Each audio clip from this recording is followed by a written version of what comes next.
नमस्ते, मैं हूं डॉक्टर सुनील पाटीदार, आपका होम्योपैथिक दोस्त। और आप देख रहे हैं मैन स्टॉक यूट्यूब चैनल। और हम बात कर रहे हैं एक जरूरी टॉपिक पर जो कि अक्सर लोग नजरअंदाज कर देते हैं या फिर शर्माते हैं। दोस्तों, हम बात कर रहे हैं स्क्रोटल सीबेसियस सिस्ट के बारे में, यानी कि आम भाषा में कहें तो स्क्रोटम पर होने वाली छोटी छोटी गांठें या फिर चर्बी की गांठें के बारे में। दोस्तों, ध्यान देने की बात यह है कि यहाँ पर हम स्क्रोटल कैल्सिनोसिस के बारे में डिस्कस नहीं कर रहे हैं। उसके लिए मेरे चैनल पर एक सेपरेट वीडियो अलग से है। दोस्तों, अक्सर लोग इन दो तरह की गांठों में कंफ्यूज रहते हैं। तो हम बात कर रहे हैं स्क्रोटम पर होने वाली सीबेसियस सिस्ट के बारे में। दोस्तों, ये जो बीमारी है ये सिर्फ पुरुषों में होती है और कई बार लोग इसे लेकर बहुत ज्यादा परेशान रहते हैं। लेकिन दोस्तों, घबराइए नहीं, होम्योपैथिक में इसका बहुत ही सफल और असरदार इलाज मौजूद है। तो चलिए सबसे पहले समझते हैं कि ये सीबेसियस सिस्ट होती क्या है। दोस्तों, हमारी जो स्किन है, जो हमारी त्वचा है, इसमें छोटे छोटे ग्लैंड्स होते हैं जिन्हें हम सीबेसियस ग्लैंड कहते हैं। ये जो ग्लैंड है ये सीबम नाम का एक ऑयली सब्सटेंस बनाते हैं जो कि हमारी स्किन, हमारी बालों को मॉइस्चराइज करता है। तो जब किसी वजह से इन ग्लैंड्स के मूव जो है वो ब्लॉक हो जाता है, यानी कि बंद हो जाता है, तो ये जो सीबम है ये अंदर ही अंदर इकट्ठा होने लगता है और धीरे धीरे ये इकट्ठा होते हुए सीबम का एक सॉफ्ट, गोल और पेनलेस लंप यानी कि गांठ का रूप ये ले लेता है, जिसे हम सीबेसियस सिस्ट कहते हैं। स्क्रोटम जो कि टेस्टिकल्स को कवर करने वाली स्किन है, वहां पर भी ये ग्लैंड्स होते हैं और इसीलिए वहां पर भी ये जो सिस्ट है ये डेवलप हो सकती है। तो ये जो गांठ है आमतौर पर स्किन के जस्ट नीचे होती है, सॉफ्ट होती है और उन्हें टच करने पर यह आसानी से मूव होती है। दोस्तों, अब हम बात करते हैं कि ये जो सिस्ट है आखिर बनते क्यों हैं।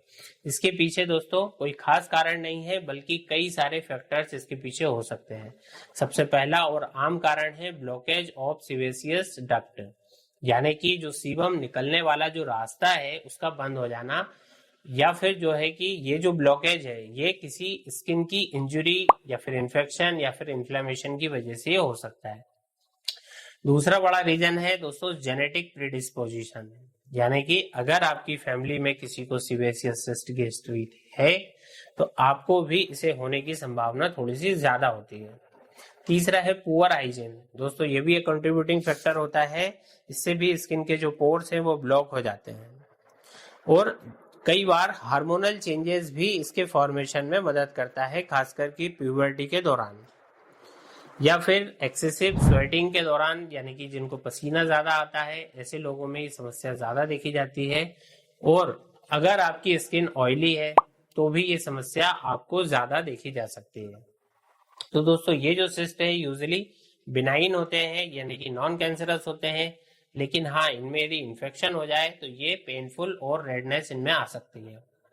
तो दोस्तों, अब हम समझेंगे इसके लक्षण क्या क्या होते हैं ताकि आप इसे आसानी से पहचान पाए।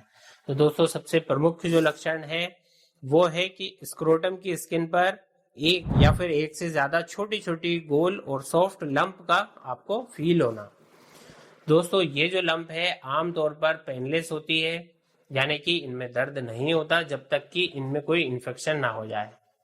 जब इनमें इन्फेक्शन हो जाता है तो फिर यहाँ पर रेडनेस आ सकती है, ये छूने पे गर्म फील हो सकते हैं और टच करने पर इनमें पेन भी हो सकता है। और कुछ खास केसेस में सिस्ट के ऊपर एक छोटा सा ब्लैक डॉट दिखाई दे सकता है, जो ये ब्लॉक हुआ जो डक्ट है उसको ये प्रदर्शित करता है। और दोस्तों, कभी कभी अगर ये सिस्ट है, यदि ये बस्ट हो जाए, रप्चर हो जाए, तो इसमें से थिक, चीजी और फाउल स्मेलिंग डिस्चार्ज भी निकल सकता है। साइज की बात करें तो ये छोटे से छोटे भी हो सकते हैं, यानी कि मटर के दाने से लेकर, और बड़े की बात करें तो दोस्तों एक ग्रेप्स यानी कि अंगूर के जितने भी ये बड़े हो सकते हैं।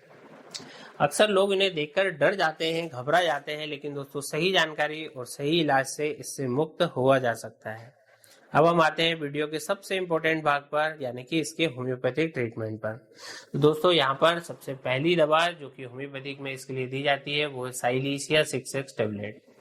साइलीसिया सिस्ट और एब्सिस के लिए एक बहुत ही टॉप नॉच मेडिसिन है कि अगर सिस्ट में पस बन रहा हो या फिर जो बार बार उसमें इन्फेक्शन हो रहा हो और वो धीरे धीरे हील हो रहा हो, तो साइलीशिया बहुत मददगार होती है। ये बॉडी की हीलिंग पावर को बूस्ट कर देती है और पस को एब्जॉर्ब करने में मदद करती है या फिर पस को बाहर निकालने में हेल्प करती है।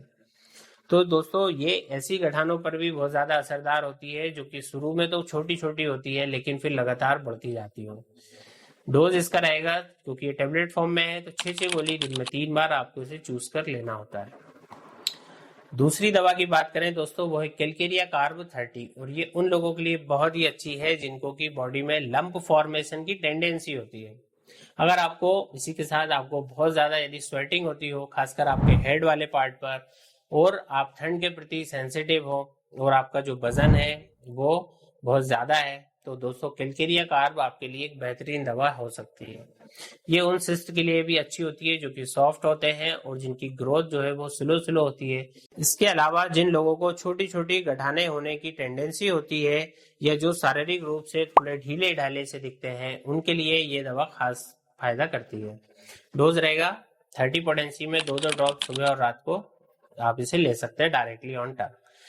तीसरी दवा है दोस्तों ब्राइटाकार्ब 200, और ये मेडिसिन उन सिस्ट के लिए बहुत ही इफेक्टिव है जो कि छोटे होते हैं, हार्ड होते हैं, खासकर कि अगर आपको ग्लैंड्स में स्वेलिंग की टेंडेंसी है, जैसे कि टॉन्सिल्स या फिर लिम्फ नोड आपकी बढ़ जाती हैं अक्सर, तो दोस्तों ब्राइटाकार्ब यहाँ पर बहुत ही फायदेमंद होती है।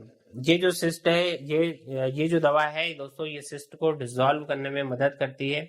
इसका जो डोज रहेगा वो 200 पोटेंसी में 2 बूंद सुबह 2 बूंद रात को डायरेक्टली ऑन टंग लेना होता है।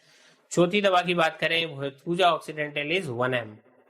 दोस्तों थूजा स्किन ग्रोथ के लिए एक बहुत ही पॉपुलर होम्योपैथिक मेडिसिन होती है।